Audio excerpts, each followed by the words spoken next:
Hi everyone, welcome back to another amazing video. Today in this video, we're going to be dealing with something very vital in React.js, and basically what we're going to be discussing today is useState and useRef. Now we all know very well, for most of us who use React to build front-end applications, we know very well that the useState and the useRef tends to do similar things, like you being able to help you hold the state or hold the value of a particular variable that is being used in your component. Now, but the issue arises when developers don't know when to go with the useState and when to go with the useRef, or we tend to misuse the both of them and not really knowing at what scenario, at what use case you need to make use of the useRef and when do you need to make use of the useState. So all of these little issues are what we'll be addressing today. So basically this video is aimed at giving you a better explanation and an insight of how useState works, how the useRef works, and also when to use each of them. So that way it becomes more simple to use when you are building front-end applications. And that's all the explanations in terms of the introduction. So we're going to be going straight into a practical approach of using the both of them so we can have a better understanding of how to use them. Okay, so moving forward, this is a very simple React project that was just bootstrapped. I had to bootstrap this project using Vite, that's the Vite package, and this is just a very simple stuff. Nothing is inside of here at the moment. It's just the whole components that comes with it when you bootstrap a new project. So I'm going to remove all of these, and also this, and also I'm going to remove all of this too. So I'm just going to have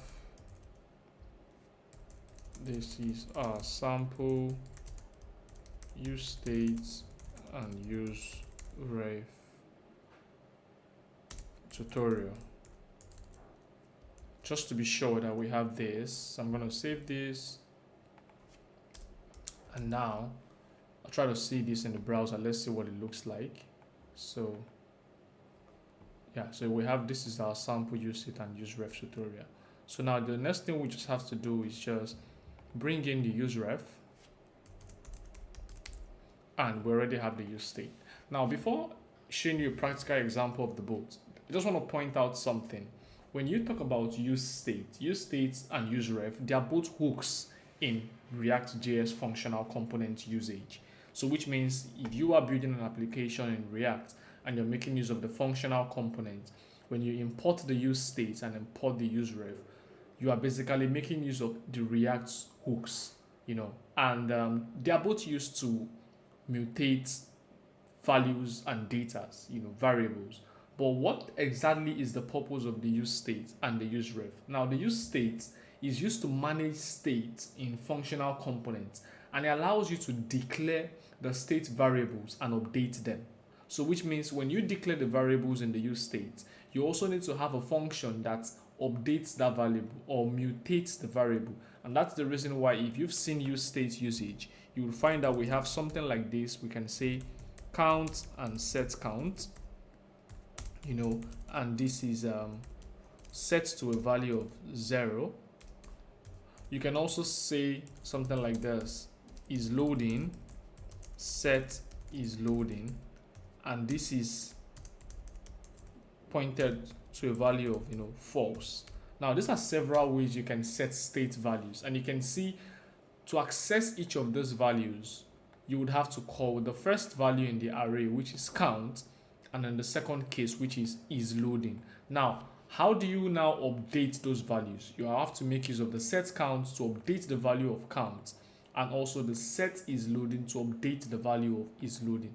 Now you might be wondering, why is it set count? Why is it not something else? Why is it not something like update count? Why is it not change count? Whatever it is. Now this is just a convention, a naming convention that everyone is used to when you're working with state values in React, because this basically tells you the first value in the array is the value itself that is being held in the state, And the second one is the function that mutates or updates that state value. Now, this is very simple. All you just need to do is you can create a button and says, let's say we can call this increase count value, and the button will have an on click that says handle count increase. Now we call the handle count increase inside of here,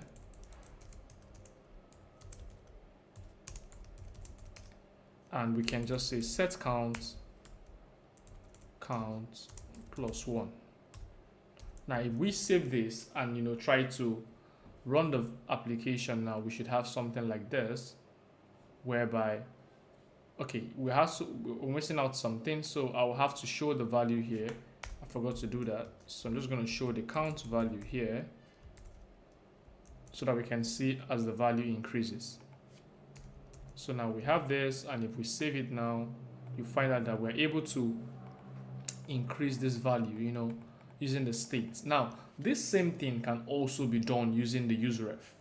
Now, if you notice the useRef is a different usage, all we have to do for the useRef is we would have to create a value called count and do useRef and set it to 0. So I have to disable this for now. And now in the handle count increase, instead of using the set count, what we have to do is we'd have to do count dot current plus equals 1. Now if we try this and try to see if the value of the count gets mutated, now we're having an error. What's the error? Let me see. It says objects are not valid.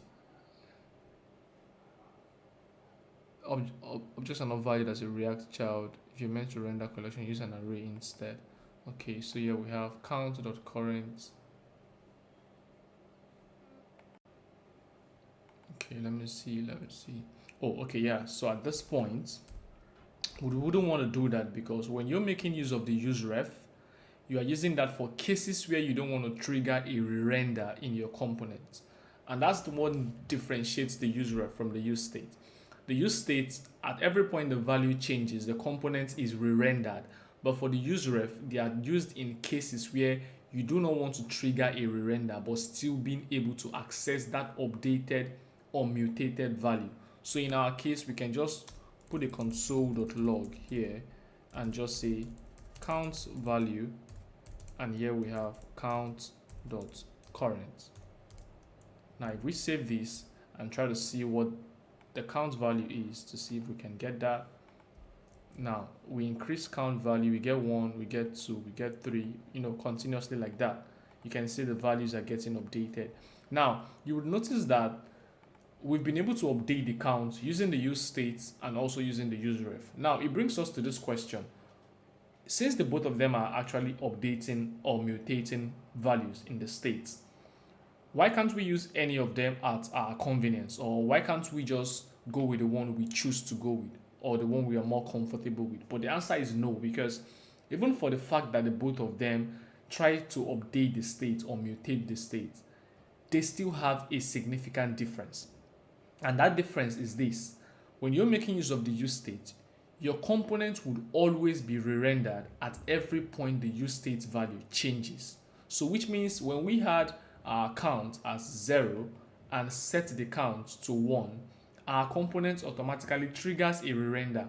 Now you might not see the refresh through your browser, but when you inspect your component element through the profiler in the React developers tool, you will notice a re-render of that particular component where that particular state was used. And that's one thing that doesn't occur in the useRef. The useRef does not trigger any re-render. So now this brings you to a better understanding of, if I want a case where my page or my component has to re-render when a state value is changed, definitely you should know that you're making use of the useState. But if you want a case where there is no need of a re-render, but you want to be able to access that updated value, then you can clearly see that you would have to, go with the useRef. Now, this video is just aimed at giving you a very simple explanation. In real life scenarios, you're going to be dealing with form validations, you're going to be dealing with several types of activities and features implementation in your application, and you would be making use of useState, or you'll be updating values at several points in time.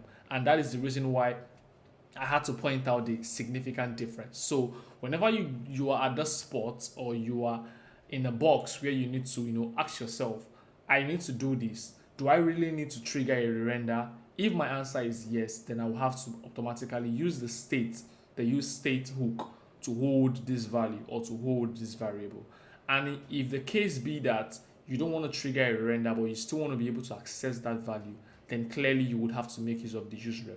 Now, that's another thing that goes on in the inputs. We have controlled inputs and uncontrolled inputs. That's another use case of you making use of the useRef also and the useState. Now, I hope this video has been able to give you a better understanding of the difference between the both of them, and also make you understand that they both update values in your state but don't actually do the same thing. So there's a significant difference. Now, if there is anything missing out, if there's anything you want to add, drop it in the comment section below. If you have any question at all as regards to the implementation, or something you intended to see and you didn't see, drop it in the comment section and I will definitely give an answer to that.